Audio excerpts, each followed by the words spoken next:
লাইফস্টাইলের সঙ্গে সঙ্গে কিছু কিছু খাবার দাবারও চেঞ্জ করলে আপনি কনস্টিপেশন থেকে রেহাই পেতে পারেন। যেমন ফাইবার বাড়াতে হবে না খাবার দাবারে। ফাইবার কী করে বাড়াবেন? শাকসবজি নেবেন, ফলমূল নেবেন। ফলমূলের মধ্যে স্পেশালি আপনি পেয়ারা নিতে পারেন, বা আপনি পাপায়া নিতে পারেন, আপনি কিউই নিতে পারেন, যেটা থেকে আপনার কনস্টিপেশন সুরাহা হতে পারে।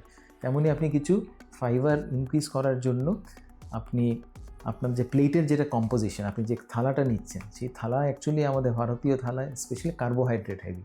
আমাদের থালাতে 70% ভাত থাকে বা রুটি থাকে, শাকসবজির পরিমাণ কম থাকে, প্রোটিনের পরিমাণ কম থাকে।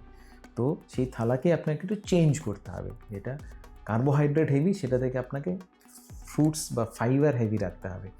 50% আপনার থালা বেসিক্যালি ভেজিটেবলস বা স্যালাড থাকবে, বাকি 25% থাকবে প্রোটিন, বাকি 25% থাকবে আপনার বিভিন্ন সিরিয়ালস, যেমন ভাত হতে পারে বা রুটি হতে পারে, মিলেটস হতে পারে বা রাজগিরা হতে পারে বা কিনোয়া হতে পারে, যে কোনো কিছু। তো বেসিক্যালি 50% আপনার যে থালা সেটা ভেজিটেবলস থাকবে, যেটা আপনাকে প্রচুর পরিমাণে ফাইবার দেবে, যেটা আপনার স্বাস্থ্যের জন্য ভালো, আপনার কনস্টিপেশনের জন্য বেটার। তেমনই যদি আপনার ফাইবার আপনাকে ইনক্রিজ করতে হয়, কিছু কিছু সিডস আপনি নিতে পারেন, যেমন বেসিল সিডস, চিয়া সিডস বা flax seeds. Specially chia seeds and flax সিডসে ফাইবার আছে, কিন্তু সবথেকে বেশি ফাইবার আছে বেসিল সিডসে। তো আপনাকে যদি কনস্টিপেশন প্রিভেন্ট করতে হয়, আপনি বেসিল সিডস ব্যবহার করুন। স্পেশালি বেসিল সিডস আপনি জলে ভিজিয়ে রাখুন, জলে ভিজিয়ে রাখলে সেটা ফুলে যায়, তারপর নেক্সট দিন সেটা আপনি ব্যবহার করতে পারেন। আপনি দইয়ে দিতে পারেন বা দুধের সঙ্গে মিশিয়েও নিতে পারেন। আপনি সেম চিজ চিয়া সিডসের সঙ্গে করতে পারেন, আপনি জলে ভিজিয়ে নেক্সট দিন সেটা নিতে পারেন। তেমনই আপনাকে যদি ফ্ল্যাক্সিড নিতে হয়, ফ্ল্যাক্সিড আপনি মিক্সিতে গুঁড়ো করে সেটা আপনি ফ্রিজে জমিয়ে রাখুন, আর নেক্সট ডে যদি আপনি দইয়ের সঙ্গে ব্যবহার করছেন, 2 চামচ আপনি ফ্ল্যাক্সিড দিতে পারেন।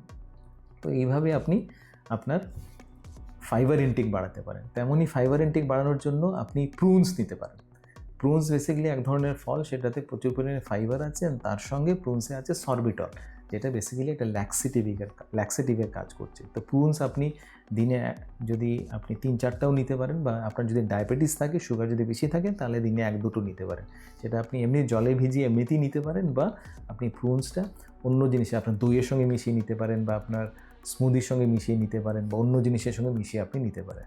তো স্পেশালি আপনি কয়েকটা জিনিস যদি একসঙ্গে মিশিয়ে নিচ্ছেন, তাহলে সেটা আপনার কনস্টিপেশনের জন্য খুব ভালো, আপনার স্বাস্থ্যের জন্য ভালো। স্পেশালি আপনি যদি দই নিচ্ছেন, ঘরে পাতার দই, তার সঙ্গে আপনি বিভিন্ন সিডস নিচ্ছেন, যেমন চিয়া সিডস বা বেসেল সিডস বা ফ্ল্যাক্স সিড, এগুলোর সঙ্গে আপনি 2-3টে প্রুনস নিলেন, তার সঙ্গে আপনি অ্যালমন্ড দিলেন, ওয়ালনাটস দিলেন, বা আপনি একটু ডেটস দিতে পারেন। সেটা নিয়ে যদি আপনি একটা ডিশের মতো বানান, তাহলে সেটা আপনার কনস্টিপেশন প্রিভেন্ট করবে, কারণ এটাতে প্রচুর পরিমাণে ফাইবার আছে।